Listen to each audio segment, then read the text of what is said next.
Practice the exercises slowly at first, and to see the music notation and find more detailed text explanations, you'll find this lesson on drummagazine.com. Bass drum substitutions were one of Buddy's favorite tricks, and he used them often, which led to a widespread belief among drummers that Buddy was capable of playing a continuous left-handed roll on the snare drum while playing patterns against it with his right hand on various toms and cymbals around the kit. What Buddy was actually doing was playing a series of 2 or 3 continuous notes with his left hand and inserting a single note with his right hand on a tom or cymbal along with an accented bass drum stroke, which gave his left hand a short but adequate rest, and then he played various rhythmic patterns like this over and over again. He did this so masterfully that many drummers swore he was playing continuously with his left hand, when in fact the loud bass drum and tom or cymbal accent with his right hand covered up the missing snare drum note. Watch any of Buddy's extended solos carefully and you'll see this trick in action for yourself. It was one of his favorites and he used it often in short fills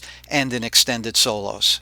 When you practice to develop this ability, I suggest you reverse hands so you get equal practice and can fake a continuous roll on either hand. To get started, first set your metronome to a slow, comfortable tempo and play the basic pattern shown here in one place on your snare drum or practice pad. Then reverse hands, and once you can play it cleanly on both sides at that tempo, raise the metronome a notch or two and continue practicing until you can finally get it up to speed.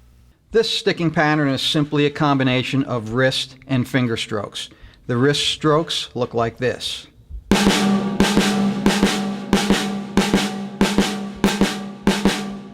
The wrist and finger combination looks like this.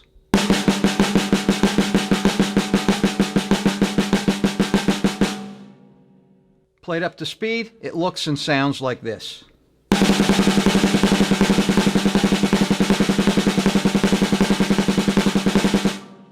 Repeated with the reverse sticking, it looks like this.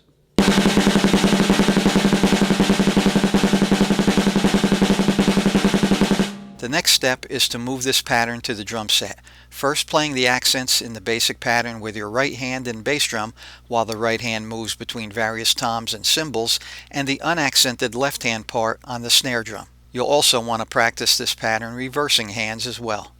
Right stick on a tom-tom, you can move it around the kit. The left hand is playing the snare drum part. The bass drum accents along with the tom-tom.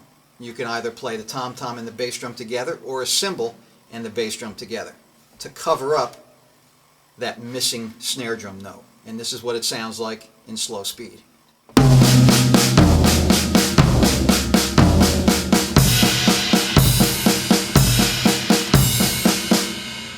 Get the idea? That's slowly. Okay, now it doesn't sound much like a legitimate one-handed roll at that speed, but when you work it up to speed, here's what it sounds like.